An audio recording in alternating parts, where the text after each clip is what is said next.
अस्सलाम वालेकुम। सबास best classes में आज हम इंशाल्लाह शादियों वाली शीरमाल घर पर बनाएंगे, वो भी बिना ओवन या बिना तंदूर के। देखिए ये मैंने पैन में ब्रेड बनाई है, कितनी सॉफ्ट और स्पंजी है, बिल्कुल सही पकी है हर जगह से। और यही ब्रेड आज हम सीखेंगे। जो देखिए सभी तरफ से कितनी अच्छी तरह से पकी है और बहुत ज़्यादा स्पंजी भी है। मैं इसे खोल कर आपको बता रही हूँ।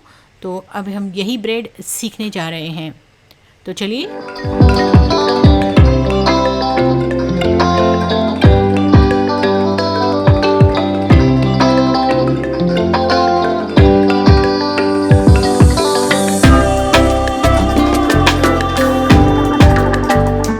इसे बनाने के लिए हम 2.5 कप यानी 2.5 कप नीम गर्म दूध लेंगे।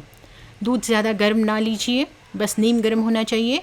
फिर उसमें 4 टेबलस्पून शक्कर डालिए, 1.5 टेबलस्पून ईस्ट डालिए। यहाँ मैंने ड्राई ईस्ट लिया है 1.5 चमचा यानी 1.5 टेबलस्पून।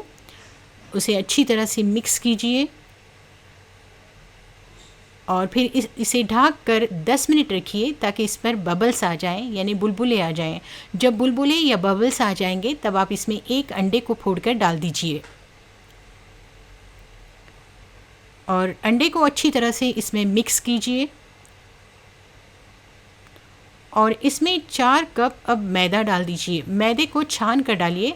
फिर इसमें 1 टीस्पून नमक डालिए। सभी चीज़ों को अच्छी तरह से मिक्स कीजिए और इसे गूंद लीजिए। इसे अभी बहुत ज़्यादा गूंदने की ज़रूरत नहीं, बस इस तरह से गूंदिए और गूंद कर इसे 30 मिनट ढक कर रख दीजिए। 30 मिनट बाद इसका ढक्कन खोलिए और ढक्कन खोलकर हमने इसे गूंद लेना है। लेकिन गूंदते वक्त हम इसमें डालेंगे थोड़ा सा घी, यानी 1 से 2 टेबलस्पून हम इसमें घी डालेंगे। घी डालकर इसे अच्छी तरह से गूंद लीजिए।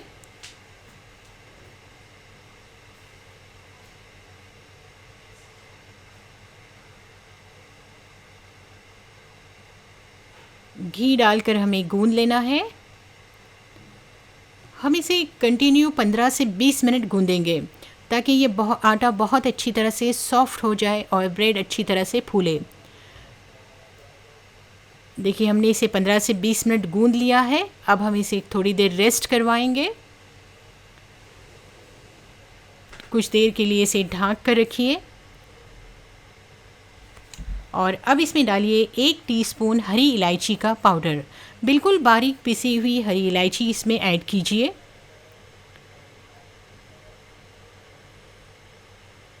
हरी इलायची डालकर भी इसे थोड़ा सा गूंद लीजिए। गूंदते वक्त आप इसे कुछ इस तरह से पटकिए ताकि ये आटा बहुत नरम हो जाए।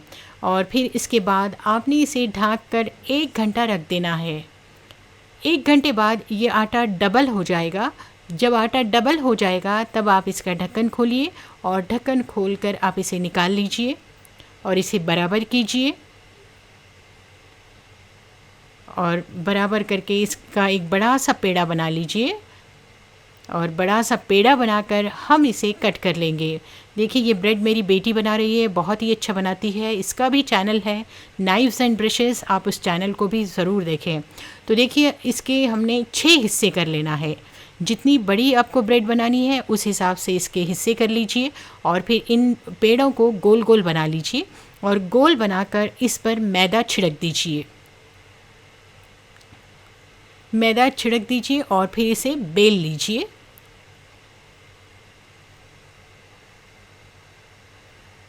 सॉफ्ट ब्रेड बनाने के लिए आपको मैदे को बहुत अच्छी तरह से गूंदना होगा, तभी ये ब्रेड आपकी बहुत ही सॉफ्ट बनेगी। तो देखिए हमने इसे बेल लिया है। इस तरह से बेल लेना है और बेलने के बाद आपने बटर पेपर लेना है। बटर पेपर पर आपने इस तरह से ये बेली हुई ब्रेड रख देनी है। बटर पेपर का इस तरह से चौकोन टुकड़ा कीजिए, उस पर ब्रेड रखिए, फिर उसे ढक दीजिए। इसे 10 मिनट रखिए ताकि ये और फूल जाए। अब देखिए हम यहाँ एक अंडा फोड़ रहे हैं। अंडा फोड़ने के बाद आप इसे फेंट लीजिए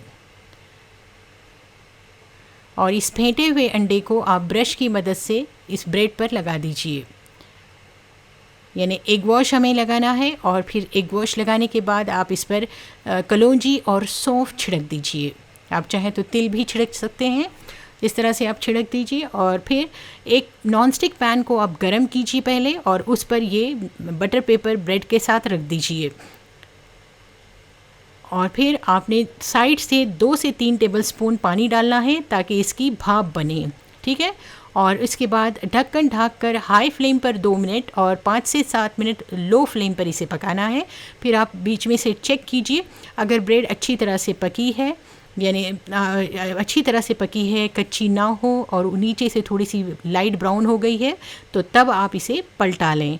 यानी अगर बटर पेपर की वजह से बहुत ही आसानी से ये पलट जाती है, लेकिन पलटाने से पहले आप पैन पर थोड़ा सा घी लगा लीजिए या तेल लगा लीजिए और तेल लगाकर आपने इसे पलटा लेना है। इस तरह से देखिए नीचे से ये ब्राउन हो गई है। अब हमने ऊपर से इसे सेंकना है, तो हमने इसे पलटा लिया है। अब इसे ढाँकिए और ढाँक कर आपने इसे फिर से 5 मिनट धीमी आंच पर सेंकना है। अगर आंच तेज़ रखेंगे तो ये जल जाएगी, तो धीमी आंच पर ढाँक कर हमने 5 मिनट सेकना है। थोड़ा सा चेक कीजिए कि ये किस तरह है। देखा आपने, ये ऊपर से अच्छी तरह से पक गई है। अब हम इसे थोड़ा और सेक लेंगे तो ये हमारी ब्रेड बनकर तैयार हो जाएगी। देखिए ये हमारी ब्रेड तैयार है। अब इसी तरह से दूसरे ब्रेड भी सेक लीजिए। तो रेसिपी अगर आपको पसंद आ रही है तो आप इसे लाइक कीजिए, वीडियो को अपने ग्रुप्स में शेयर कीजिए और अगर अभी तक आपने मेरे चैनल को सब्सक्राइब नहीं किया हुआ है तो सिर्फ एक बार सब्सक्राइब करके बेल आइकॉन भी ज़रूर प्रेस कीजिए ताकि मेरी रेसिपीज़ के नोटिफिकेशंस आपको मिलते रहें। तो मैं आपको इसे सेकने का और एक तरीका बताती हूँ। अगर आपके पास इस तरह से नॉनस्टिक पैन नहीं है तो आप प्रेशर कुकर में भी इसे बना सकते हैं। प्रेशर कुकर में भी ये ब्रेड बहुत अच्छी बनती है। आप यकीन ही नहीं करेंगे कि ये ब्रेड हमने घर पर बनाई है। ये बिल्कुल बाहर की तरह यानी बेकरी की तरह दिखाई देती है।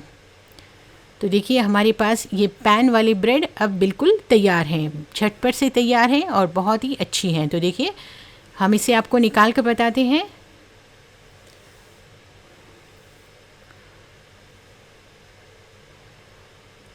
देखिए कितनी सॉफ्ट है, देखा आपने, बहुत ही सॉफ्ट ब्रेड हमारे पास तैयार है। तो अब हम बनाते हैं प्रेशर कुकर वाली। तो प्रेशर कुकर वाली ब्रेड के लिए फ़र्क इतना है कि आपको 2 बटर पेपर लेने हैं। हमने नॉनस्टिक पैन के लिए 1 बटर पेपर लिया था, तो हमने 2 बटर पेपर पर ये ब्रेड रखी, उस पर एग वॉश लगाइए और एग वॉश लगाने के बाद उस पर नाइजेला सीड्स मीन्स कलौंजी और सौंफ डाल दीजिए और फिर प्रेशर कुकर को आप गरम कीजिए। जब प्रेशर कुकर गरम हो जाएगा तब आप इसमें ये दोनों पेपर्स रख दीजिए और साइड से आप डालिए थोड़ा सा पानी और आप चाहें तो थोड़ा सा 1 टीस्पून इसमें तेल भी डाल सकते हैं। फिर एक साइड 5 मिनट से पकाइए, यानी धीमी आंच पर हमने प्रेशर कुकर की सीटी निकाल कर धीमी आंच पर 5 मिनट एक साइड से पकाना है और 5 मिनट पलटाकर दूसरी साइड से पकाना है। तो दोनों साइड से जब ये पक जाएगी तो देखिए कुछ इस तरह हो जाएगी। सेम हमने उसी तरह वही प्रोसीजर फॉलो करना है जो हमने पैन के लिए फ़ॉलो किया था। पैन की तरह ही हमने एक तरफ से 5 मिनट धीमी आंच पर और दूसरी तरफ से पलटाकर 5 मिनट धीमी आंच पर पकाना है। तो इस तरह से ये ब्रेड हमारी बिल्कुल तैयार हो जाएगी। और हाँ, सेकने के बाद आप चाहें तो इस पर थोड़ा सा घी या तेल लगा सकते हैं जिससे ये ब्रेड और ज़्यादा चमकीली और शानदार लगेगी। देखिए मैं इसे तोड़ कर बता रही हूँ, है ना, एक आसान सा तरीका ब्रेड बनाने का। घर पर आपको बेकरी जाने की भी ज़रूरत नहीं, घर पर आराम से आप बहुत ही सफाई के साथ ब्रेड बना सकते हैं जैसी चाहे। तो आई होप कि आपको ये रेसिपी पसंद आई होगी। पसंद आई है तो वीडियो को लाइक और शेयर ज़रूर कीजिए और अगर अभी तक मेरे चैनल को सब्सक्राइब नहीं किया है तो ज़रूर सब्सक्राइब करना। और हाँ, इंस्टाग्राम पर भी मुझे ज़रूर फॉलो कीजिए, अपनी राय इस रेसिपी के बारे में लिखिए। इंशाल्लाह फिर मिलती हूँ एक नई और यूज़फुल रेसिपी के साथ। Thanks for watching सबास best classes.